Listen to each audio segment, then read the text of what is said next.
Dzień dobry, dzisiaj zamiast prezentacji od razu samochodu, najpierw prezentacja naszego nowego studia nagraniowego, bo tak jak stacje telewizyjne i niektóre programy też modernizują swoje studia, tak jak gazety zmieniają layouty, tak i my postanowiliśmy coś zmienić. Zmieniliśmy na przykład podjazd. Teraz jest nie jasna kostka, tylko dzięki Galerii Kostki mamy taką grafitową, elegancką płytę.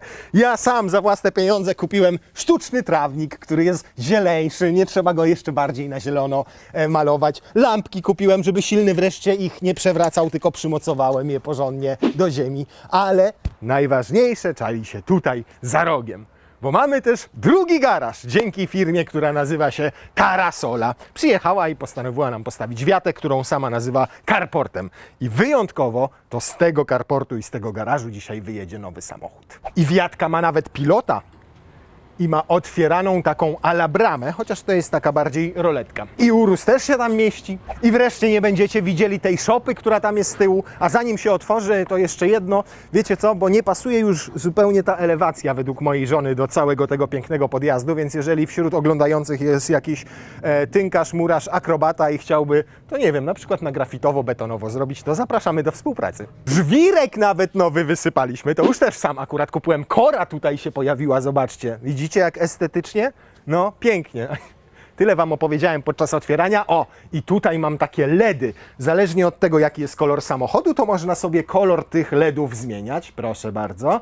A przepraszam, tu najpierw muszę przejść na sterowanie LEDami. O, i teraz mogę sobie, do Audi jest specjalny niebieski, ale może być na przykład jasny, bardzo ładnie to w nocy wygląda. A jeżeli więcej chcielibyście się dowiedzieć o tych produktach, które tutaj mamy, czyli o płycie i o tej pięknej wiacie nazywanej carportem, to możecie sobie wejść w opis i tam jest link i do Tarasoli, i do Galerii Kostki i tam od nich wszystkiego się dobrze dowiecie, a my teraz przedstawiamy Wam Audi RS7, ale w wyjątkowej wersji, ponieważ ma dopisek Performance.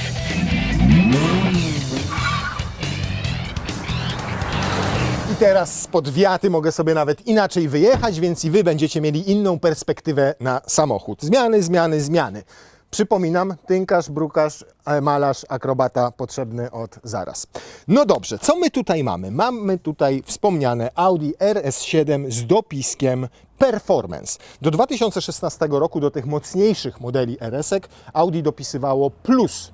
Na przykład Audi S6 Plus albo RS Plus. Natomiast od 2016 roku, od RS6 C8 chyba, mamy Performance dopisek. Zazwyczaj ten Performance oznaczał więcej mocy i więcej newtonometrów i dokładnie tak jest w tym przypadku. O ile w zwykłej RS7 mamy V8 biturbo 4.0 o mocy 600 koni i z 800 newtonometrami, to tutaj zwiększono moc o 30 koni, czyli koników jest 630, natomiast newtonometrów przybyło 50. Myli się natomiast ten, kto sądzi, że to są tylko zmiany w sterowniku i jak się pojedzie do pierwszego lepszego tunera, to przecież ze zwykłej RS7 można wycisnąć tyle samo. Otóż nie, ponieważ tutaj zmieniono turbiny, powiększono je obie, dzięki czemu generują lepsze doładowanie. 2.6 zamiast 2.4 bara. Natomiast niestety cały silnik jest już wspomagany układem mild hybrid, czyli jest tutaj też mały motor elektryczny, 48 V, jest też mała bateria. Niestety, mówię niestety, ponieważ przez to wszystko samochód jest dużo cięższy i waży prawie 2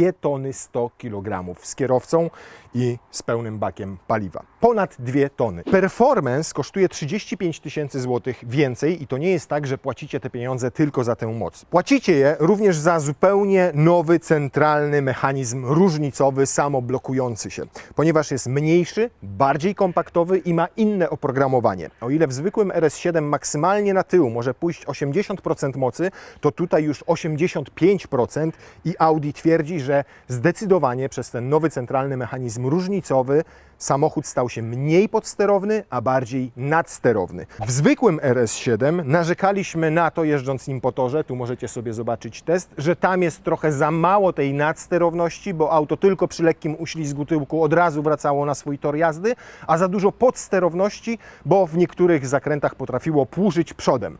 Ale Większa moc i ten centralny mechanizm różnicowy zmodernizowany to nie jedyne zmiany, bo seryjnie mamy tutaj jeszcze skrętną tylną oś i zarówno ten mechanizm, jak i ta skrętna tylna oś to są elementy pakietu RS Dynamic, który jest tutaj seryjny. Ta skrętna oś przy mniejszych prędkościach o 5 stopni skręca w przeciwnym kierunku do przednich kół, dzięki czemu mamy o metr mniejszą średnicę zawracania. Jak jedziemy szybciej, to wychylenie się zmniejsza do 2 stopni i odbywa się w tym samym kierunku co przednie koła, żeby poprawić prowadzenie.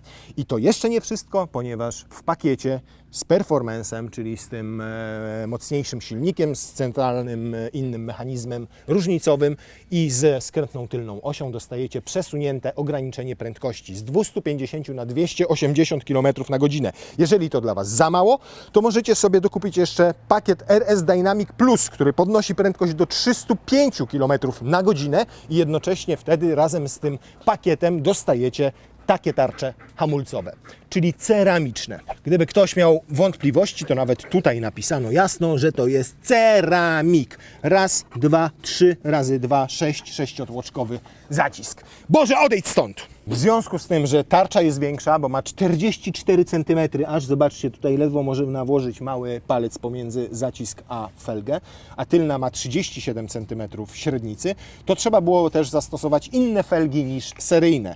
Czyli 22-calowe aż. W naszym przypadku to jest jeszcze wyższa wersja felgi, ponieważ ma specjalny wzór, który zasysa powietrze i pomaga chłodzić tarczę hamulcową. Dodatkowo jest kuta, więc każda waży 5 kg mniej niż porównywalna aluminiowa, więc razem i felga, i tarcza hamulcowa oszczędzają nam 54 kg wagi. Wagę też oszczędzono w wersji Performance na wygłuszeniu, ponieważ pomiędzy komorą silnika a kabiną jest o 8 kg mniej różnych materiałów wygłuszeniowych. To przede wszystkim miało na celu poprawić brzmienie silnika, to, które jest słyszalne w kabinie. Znaczy, rozumiem filozofię tego, i szanuję, że ktoś próbował tutaj odelżyć ten samochód, stosując takie materiały, inny mechanizm lżejszy, różnicowy, wywalając wygłuszenie. Tylko na kuta pytam, w związku z tym zainstalowano mild hybryda. To znaczy, ja wiem, po co zainstalowano. Dowalono tu baterię i dowalono silnik elektryczny po to, żeby oszczędzał paliwo. I według Audi to jest całe 0,8 litra na 100 km.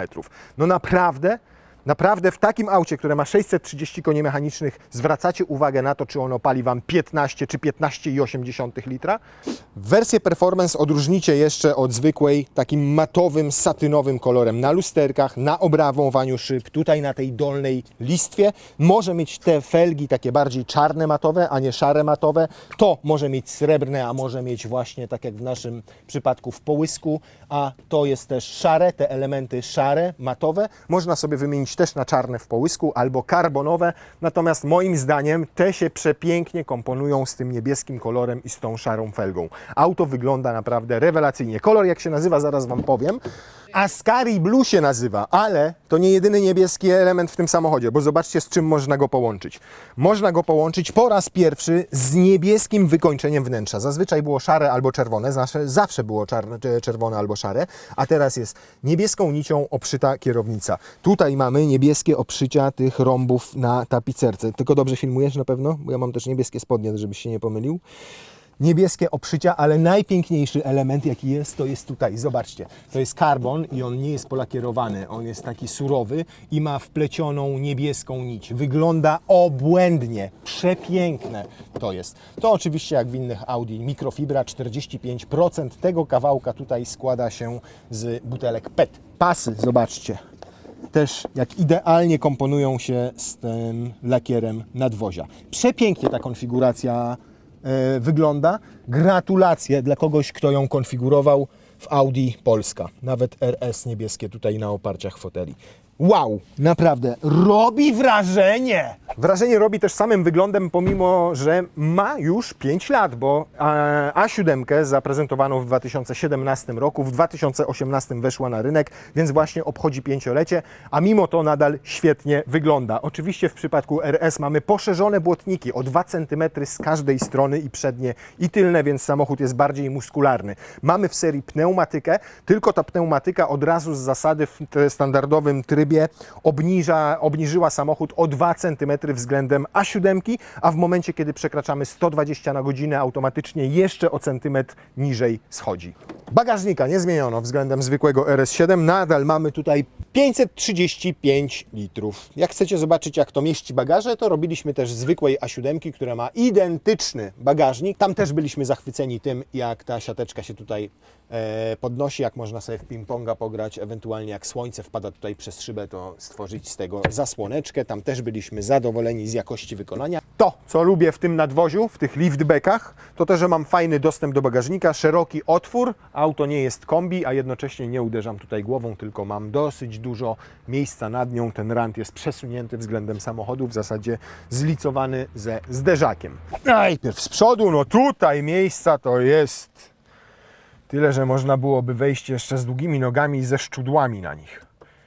Maksymalnie obniżony, przesunięty do przodu, no jeszcze mogę śmiało. Tyle. Może troszkę pochylę sobie oparcie.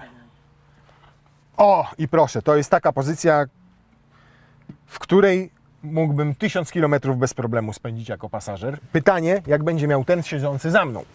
Jak na samochód typu liftback naprawdę nieźle, bo nie walę tutaj kolanami, a ten fotel naprawdę ustawiłem tak, że wręcz miałem pozycję półleżącą, było mi bardzo wygodnie.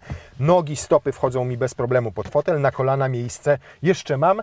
Tutaj jest bardzo wygodnie, fajnie wyprofilowana ta kanapa, bardzo przyjemnie się siedzi, dobre mam podparcie pod uda, jedynie co, no to brakuje mi miejsca nad głową, ale pasażerom do 1,80 m będzie tutaj naprawdę bardzo wygodnie, nawet na dłuższych trasach. Co ciekawe, w serii samochód jest 4-osobowy, żeby mieć 5-osobową trzeba dopłacić kilka tysięcy złotych, wówczas pojawia się tutaj zamiast konsoli środkowej dodatkowe siedzisko z dodatkowym pasem, z podłokietnikiem, otwieranym, przyjemnie wyłożonym materiałem, cup holderem, który jest fajnie zakamuflowany, więc można sobie jechać we czworo, mieć opartą łapkę.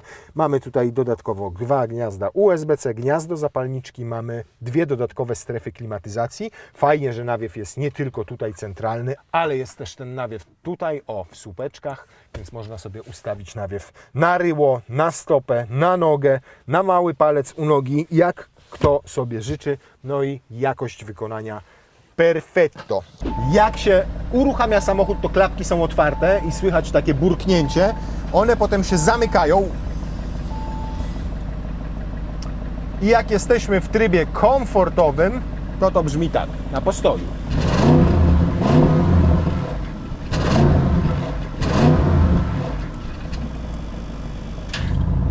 A w trybie sportowym tak.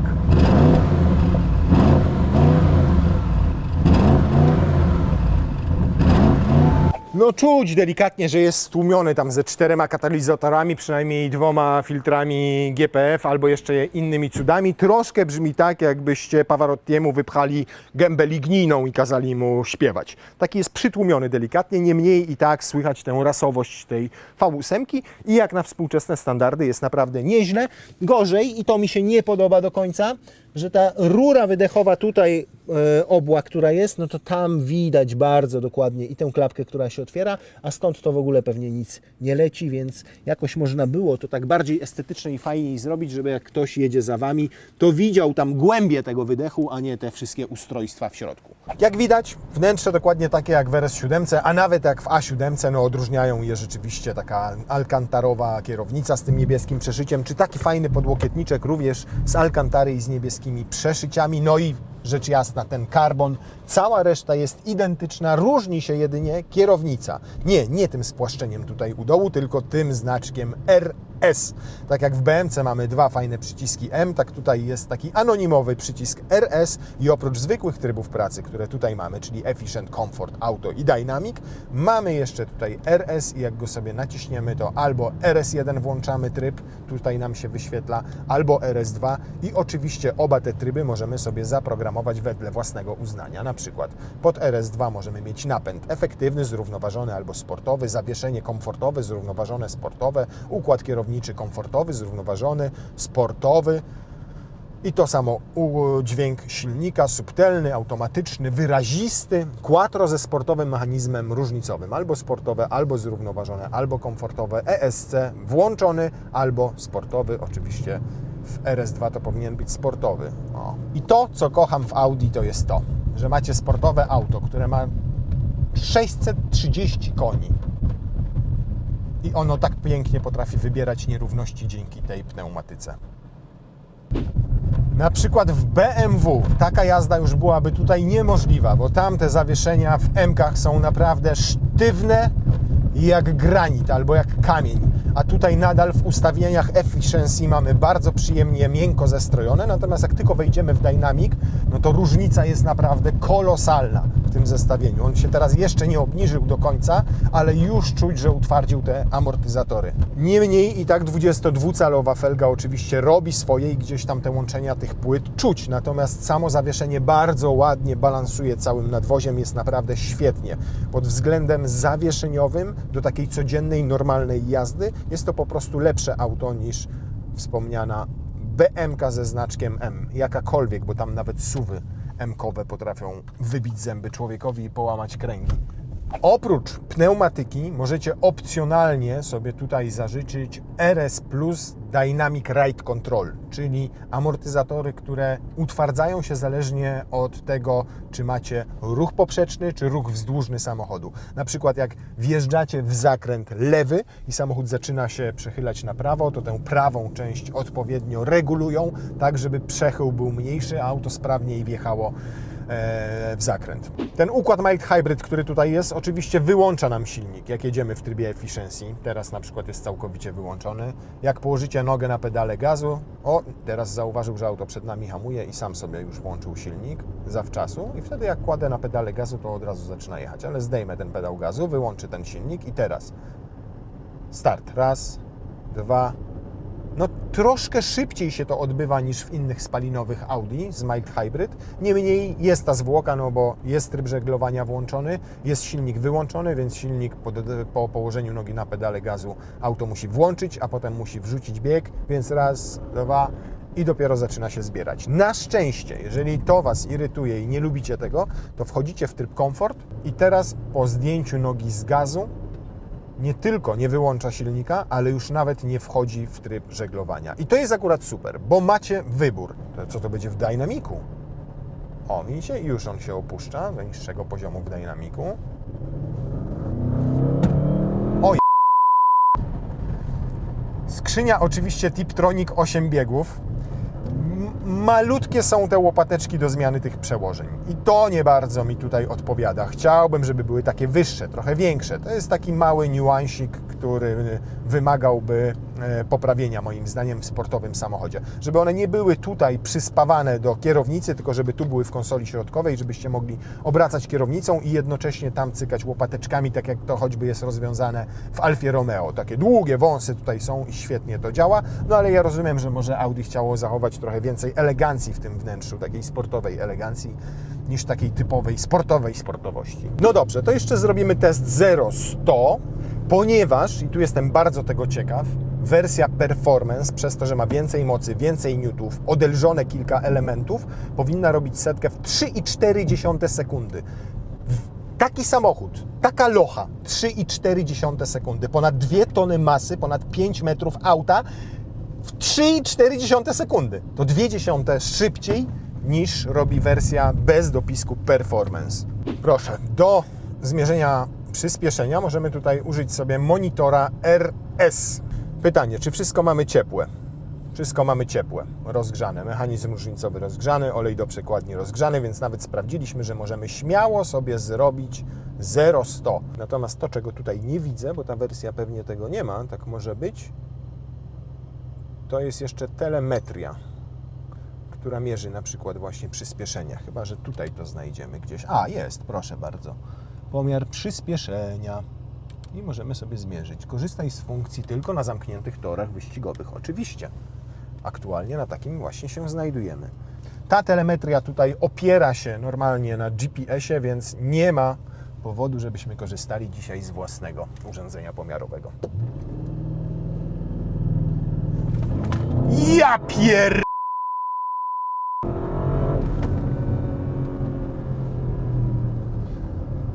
Kruca fuks. Zobaczcie to. 3,2 sekundy. O 0,2 lepiej niż podaje producent. Nie no, ja muszę to zweryfikować na tym naszym sprzęcie. I ciągle pytacie, a jakim to są pomiary dokonywane? Dragi, 600 zł czy tam 700 na Allegro. To nie jest aplikacja, to jest to urządzenie. GLONASS, GPS i inne rzeczy, które pomagają dokładnie zmierzyć przyspieszenie.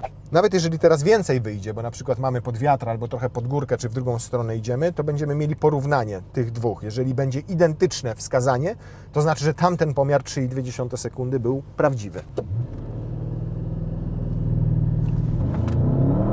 Jezusie kochany, jeszcze ta skrzynia jak brutalnie zmienia biegi. Ależ to jest fajne auto.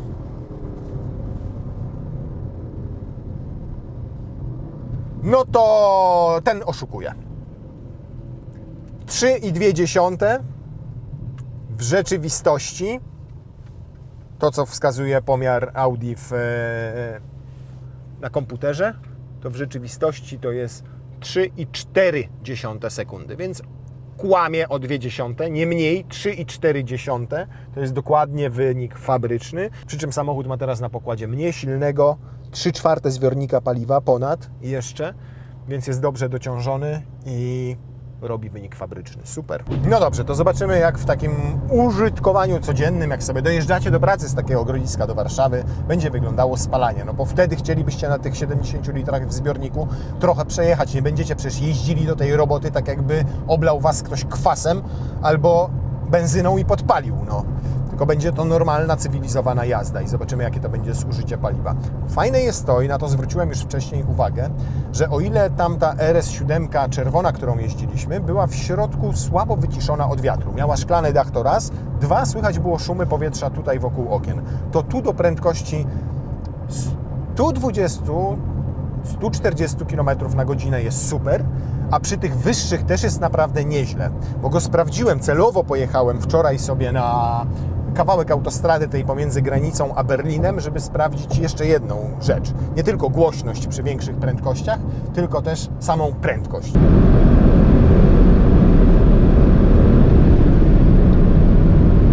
No i w takich warunkach też fajne w nim jest to, że jest cywilizowanym, normalnym samochodem do codziennej jazdy, a nie tylko do weekendowego upalania. Jak komuś się RS6 nie podoba, bo jest samochodem w stylu kombi, to ma do wyboru tak zwanego liftbacka. 120 na godzinę, niewielki dystans przejechany, ale to jest taki wiarygodny odcinek, 9 litrów paliwa. I tak będzie, że w takim poruszając się w tym zakresie 120-140, to on właśnie będzie miał takie spalanie 9-10 litrów. Ale sumaryczne odpalenie samochodu, dojechanie na tą autostradę, potem trochę w korkach miejskich i tak dalej, i tak poskutkuje średnim znacznie wyższym. W moim przypadku, jak jeżdżę tak codziennie, ale się nie spieszę, tylko staram się jeździć normalnie, to między 13 a 15 litrów. Górnej granicy dla tego samochodu nie ma. Po prostu nie ma. W Niemczech, jak wczoraj nim tam pojechałem, no to tam trójka z przodu była w zasadzie cały czas. No dobrze, to jeszcze w takim razie zobaczmy i sprawdźmy jedną rzecz. Czy zmiany w tym centralnym mechanizmie różnicowym, samoblokującym cokolwiek dały?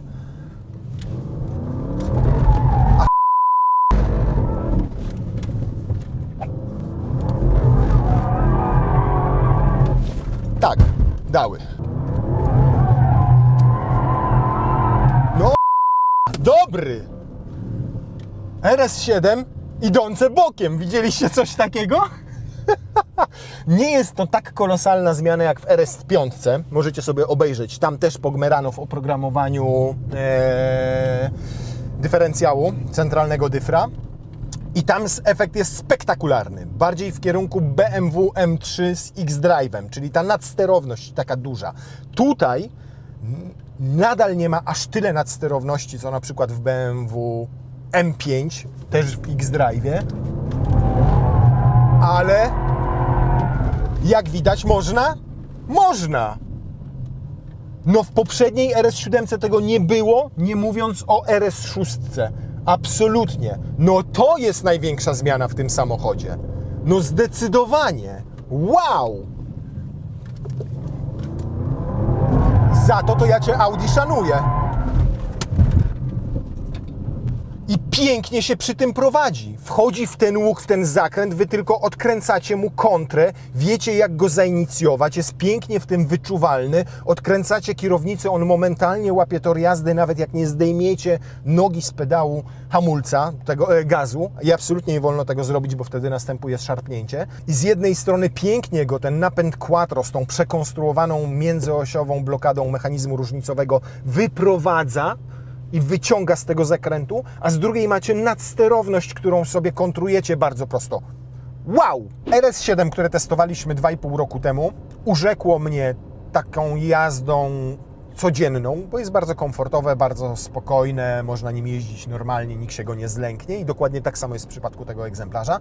Natomiast to czerwone sprzed 2,5 roku trochę rozczarowało mnie jazdą w warunkach torowych, głównie podsterownością i brakiem nadsterowności. Natomiast uznanie dla Audi za to, że wyciąga wnioski z tego, co mówią klienci. I klienci zawsze mówili, że troszkę za mało jest tutaj tych emocji w takiej bardziej agresywnej jeździe.